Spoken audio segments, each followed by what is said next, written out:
Welcome back to my film review channel where you can be sure of sustainably sourced, line-fished critiques.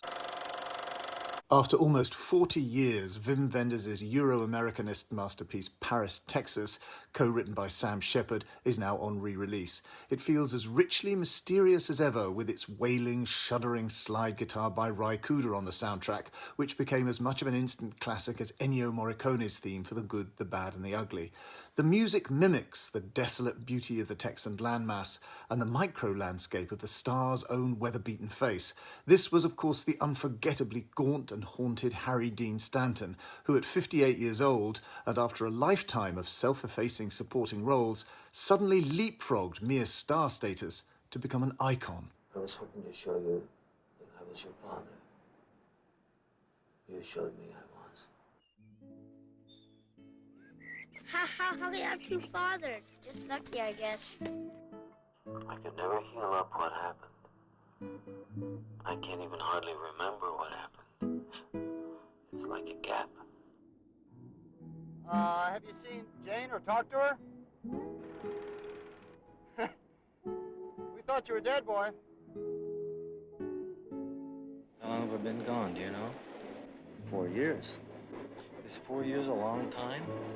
It is for a little boy. There will be no safety zone. I can guarantee you the safety zone will be eliminated. What's out there? I gotta go away now. Why? Because I'm gonna find her. How's it going? I want to find her too. I knew these people. They were in love with each other. It's a beautiful looking, beautiful sounding film, one of the great event movies of the Cannes Film Festival where it won the Palme d'Or and captivated everyone with its superb visuals, its withheld narrative mystery and its outsider European take on American culture, not dissimilar perhaps to Lars von Trier a generation later.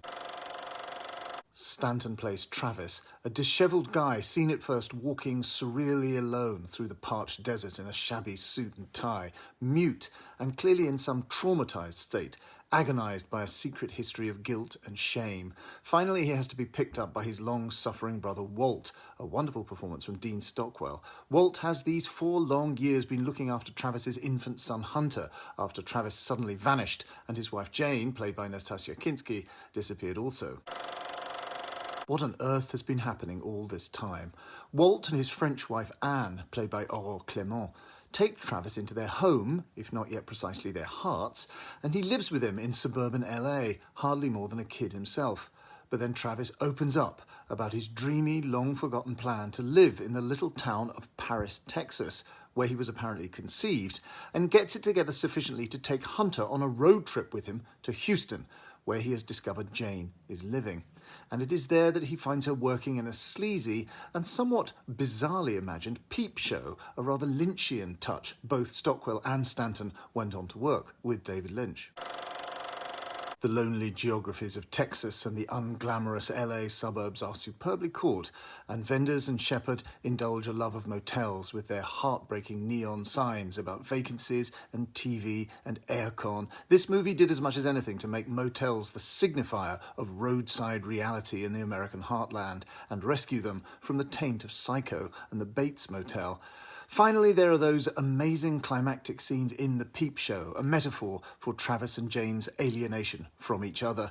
It's such an eerie, sad story. A friend of mine once said that you finish this film feeling like you've just eaten a very big, sumptuous, but rather filling restaurant meal.